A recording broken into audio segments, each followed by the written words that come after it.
Meeks for 5 minutes. Thank you. And thank you, Mr. Sopko. Let me ask this, and I'm listening to your testimony and some of the questions that Mr. McCall asked. My first question, because there's concerns, I hear on one hand that folks are saying we abandon women in Afghanistan, and then on the other side saying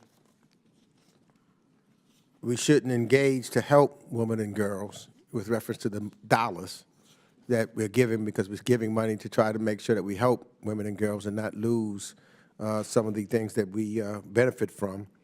That we heard the testimony earlier in regards to Ms. Corbett about getting her husband out, but then at the same time, if we don't engage with the Taliban to get him out, it's difficult to get him out.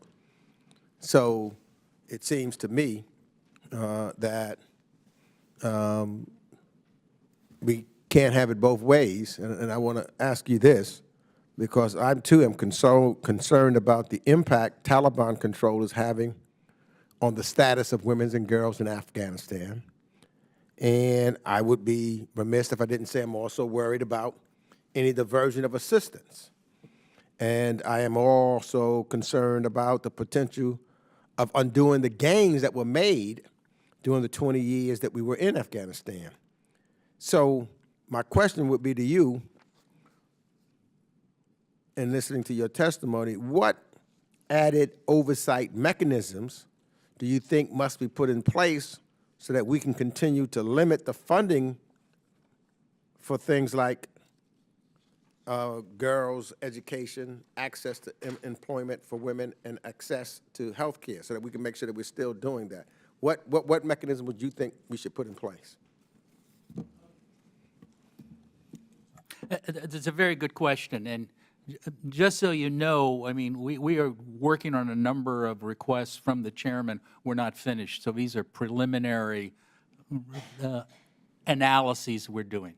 But one of the points that we have raised repeatedly is that we've been relying on international NGOs like the UN and the World Bank.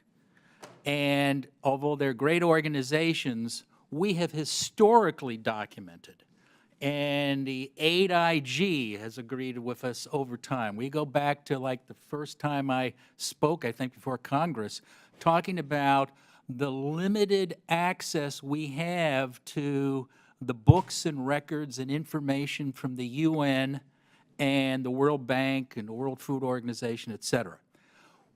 So we really need to focus on getting access, because these are international organizations, and if you go back to, I think, the statute passed in 1945, we give them special authorities, and we also, in a sense, immunize them from normal oversight that aid would do or state would do with if there was an organization here in the United States. So one of the things we're nervous about is because of the situation. This is why I talk about this situation is a bad situation. There are no good answers. There's no good alternatives.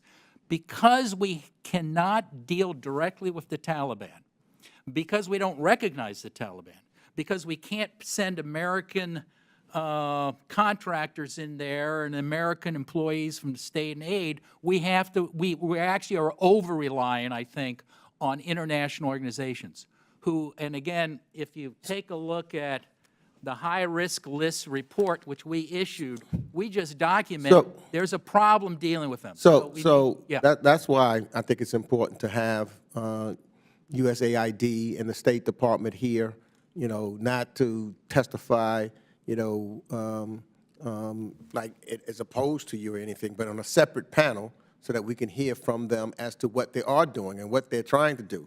For example, you know, we talk about the Afghan Central Bank assets, which is being held in the United States.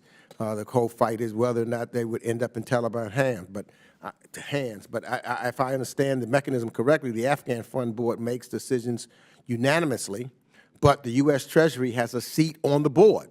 So we have some oversight on what's being utilized there by having a seat on the board that could prevent a unanimous decision being made. That's oversight.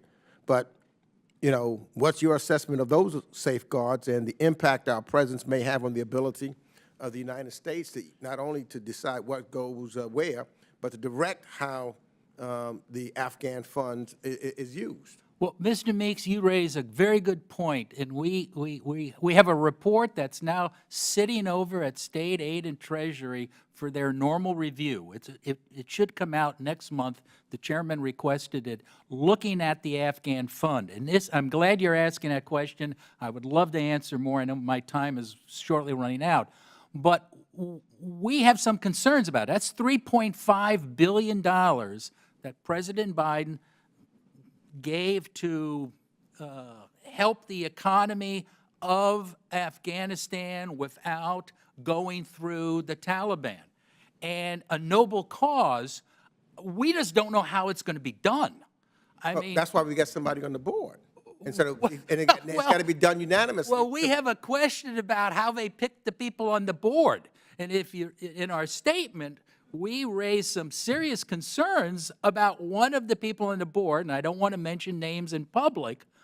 We found some really derogatory information about that person.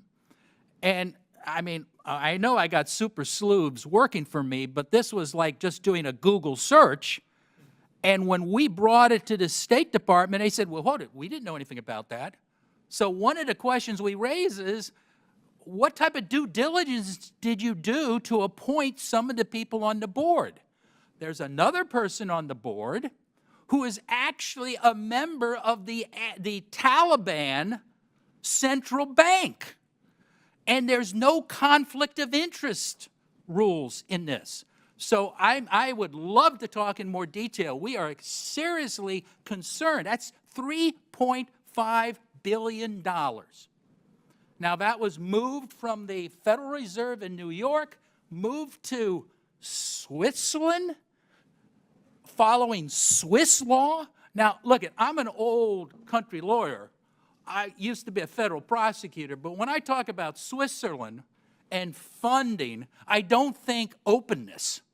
So why is the money there, and why are we following Swiss law for this? So those are questions we're asking, and sir, I think you're right on point. We need to look at that, and you need answers from State, you need answers from Aid, and you need answers from Treasury about why we are doing this and how we're doing this. That organization has been in existence for 1 year. They still don't have any internal regs and policies. So what have they been doing for a year? Those are the questions I think you should ask, and we're happy to provide them to all members of the committee when you finally do bring Mr. West and whoever up here. I would love to have sat with him. I have been trying to meet with him since he was appointed. I have met with every, they're called the SRAPs, Senior Representative for Afghanistan and Pakistan. I've met with every one of them under every administration until Mr. West. He refuses to meet with me. Now, I don't know why, but that is a problem. So I would have loved to have been in here with him testifying to actually meet the guy. I hope you get a chance to, if they're invited to testify, yeah. As you have testified today, so that we can ask those questions and get those answers. Thank you. I'll yield back.